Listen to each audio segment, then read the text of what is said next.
നല്ല സ്റ്റോക്കുകൾ കണ്ടെത്തുന്നത് പല ഘടകങ്ങൾ നോക്കിയാണ്. അവ ഏതൊക്കെയാണെന്നും അതുപയോഗിച്ച് എങ്ങനെ മികച്ച സ്റ്റോക്കുകൾ കണ്ടെത്താമെന്നും വളരെ രസകരമായി നമുക്ക് മനസ്സിലാക്കാം.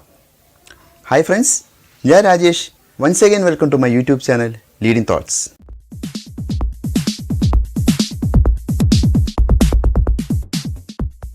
ഇന്ന് ഈ വീഡിയോയിലൂടെ book value, dividend, bonus, split, EPS, PE ratio തുടങ്ങിയ കാര്യങ്ങൾ എന്താണെന്ന് നമുക്ക് നോക്കാം. ഒരു സ്റ്റോക്കിൻ്റെ ഇൻറ്റേർണൽ വാല്യൂ, ആന്തരിക മൂല്യം നോക്കുകയാണെങ്കിൽ അതിൽ പ്രധാനപ്പെട്ട ഒരു ഘടകമാണ് ബുക്ക് വാല്യൂ. ഒരു സ്റ്റോക്കിൻ്റെ യഥാർത്ഥ വിലയാണ് ബുക്ക് വാല്യൂ എന്ന് വേണമെങ്കിൽ നമുക്ക് സിമ്പിളായി പറയാം. രസകരമായി പറയുകയാണെങ്കിൽ ഒരു 5 സെൻറ്റ് സ്ഥലം 10,000 രൂപ വെച്ച് നമ്മൾ വാങ്ങിച്ചു എന്ന് കരുതുക. നല്ല ഡിമാൻഡുള്ള സ്ഥലമാണ്. ആ സ്ഥലം 20,000 രൂപ വരെ മാർക്കറ്റ് വിലയുള്ള സ്ഥലമാണ് എന്ന് വിചാരിക്കുക. ഈ പറഞ്ഞതിൽ 10,000 ആണ് ബുക്ക് വാല്യൂ, 20,000 ആണ് മാർക്കറ്റ് പ്രൈസ്. മികച്ച കമ്പനികളുടെ മാർക്കറ്റ് പ്രൈസ് ബുക്ക് വാല്യൂവിനേക്കാൾ പല മടങ്ങ് ഉയർന്നതായിരിക്കും. ഉദാഹരണമായി ഹിന്ദുസ്ഥാൻ യൂണിയൻ ലിവർ HULൻ്റെ ബുക്ക് വാല്യൂ 32.69 ആണ്.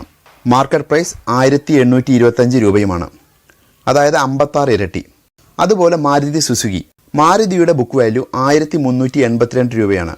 പക്ഷേ മാർക്കറ്റ് പ്രൈസ് 7,780 രൂപയാണ്.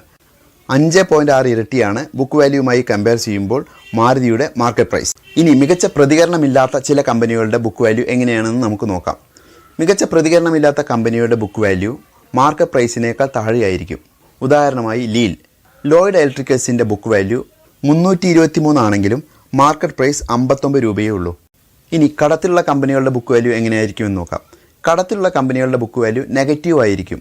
ഉദാഹരണമായി FACT, ഫാക്റ്റിൻ്റെ ബുക്ക് വാല്യൂ -25.35 ആണെങ്കിലും മാർക്കറ്റ് റേറ്റ് 37.65 ആണ്.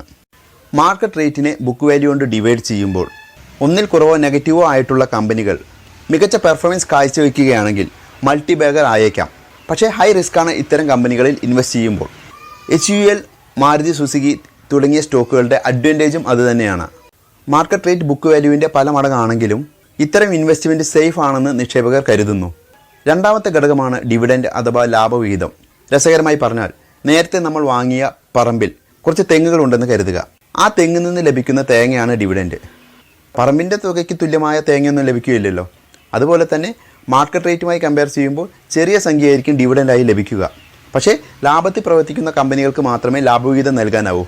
അതുകൊണ്ട് തന്നെ മികച്ച ഡിവിഡൻഡ് നൽകുന്ന കമ്പനികൾക്കും നിക്ഷേപകരുടെ ഇടയിൽ വലിയ സ്വീകാര്യതയാണുള്ളത്. മൂന്നാമത്തെ ഘടകമാണ് ബോണസ്. വളരെ രസകരമായി പറഞ്ഞാൽ, നേരത്തെ നമ്മൾ വാങ്ങിയ പറമ്പ് 5 സെൻറ്റാണ്. പെട്ടെന്നൊരു ദിവസം അത് 10 സെൻറ്റായി എന്ന് കരുതുക. ലോട്ടറി അടിച്ചില്ലേ? കാരണം ഈ 10 സെൻറ്റിനും 20,000 രൂപ വെച്ച് വില ലഭിക്കും. ഇതുപോലെ തന്നെയാണ് ബോണസ് നൽകുക എന്ന് പറഞ്ഞാലും. ചില മികച്ച കമ്പനികൾ ഇതുപോലെ ബോണസ് നൽകാറുണ്ട്. സൺഫാർമ, റിലയൻസ്, LNT തുടങ്ങിയ കമ്പനികൾ ഉദാഹരണങ്ങൾ മാത്രം.